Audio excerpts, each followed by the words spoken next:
საქართველოს პროკურატურა ამ დრომდე ეძებს გორელ მამაკაცს, რომელმაც მეუღლის პირადი ცხოვრების ამსახველი საიდუმლო მასალები უკანონოდ მოიპოვა და ოჯახის წევრებთან დააგზავნა. 35 წლის მამაკაცი გაქცეულია. მისი ბრალეულობა კი პროკურატურის მტკიცებით დადასტურებული.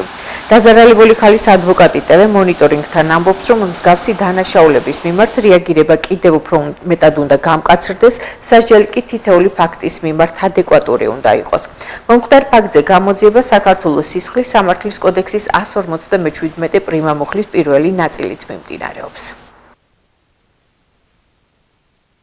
ამ ტიპის დანაშაულებზე, რომელიც დაკავშირებულია პირადი ცხოვრების საიდუმლოების უკანონო გავრცელებასთან, სახელმწიფოს მიდგომა უნდა იყოს მკაცრი და ნებისმიერ ისეთ შემთხვევაში, როდესაც ასეთი რამ მოხდება, რეაგირება უნდა იყოს იმდენად მყისიერი და სწრაფი, რომ სხვა შემთხვევებში არ გაუჩნდეს ვინმეს იმისი სურვილი, რომ მსგავსი რამე ჩაიდინოს. ამაშუქ ფაქტთან დაკავშირებით შეიძლება ითქვას შემდეგი რამ, რომ დანაშაული, რომელთან დაკავშირებითაც დღეს მდგომარეობით დაზარალებული ქალბატონის საქმეზე კონკრეტულ პირს ბრალდება წარედგინა და გამოვიდა დადგენილება პირის ბრალდების შესახებ, დაკავშირებული არის გასულ წელს მომხდარ დანაშაულთან, როდესაც კონკრეტულმა პირმა გაავრცელა პირადი ცხოვრების შესახებ ინფორმაცია დაზარალებულთან მიმართებით სოციალური ქსელების გამოყენებით, რამოდენიმე თვიანი, მე ვიტყოდი, ინტენსიური საგამოძიებო მოქმედების შედეგად, როდესაც ჩართული იყვნენ ამ გამოძიების პროცესში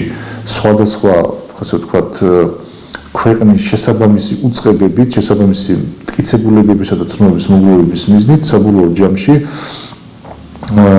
შედაქარცე და მცხეთა-მთიანეთის საოლქო პროკურატურამ და მისმა საგამოძიებო ნაწილმა საბოლოო ჯამში მიიღეს შემაჯამებელი გადაწყვეტილება, მოაგროვეს საკმარისი მტკიცებულებები და ამის საფუძველზე მიიღეს შემაჯამებელი გადაწყვეტილება და როგორც ეგან აღნიშნეთ, კონკრეტულ პირს წარედგინა ბრალდება პირადი ცხოვრების საიდუმლოების გავრცელებასთან დაკავშირებით. აღნიშნული პიროვნება ჯერჯერობით დაკავებული არ არის და იძებნება და დარწმუნებული ვართ, რომ მალე დადგება ის მომენტიც, როდესაც კონკრეტული პირი მართლმსაჯულების წინაშე პირადად წარსდგება.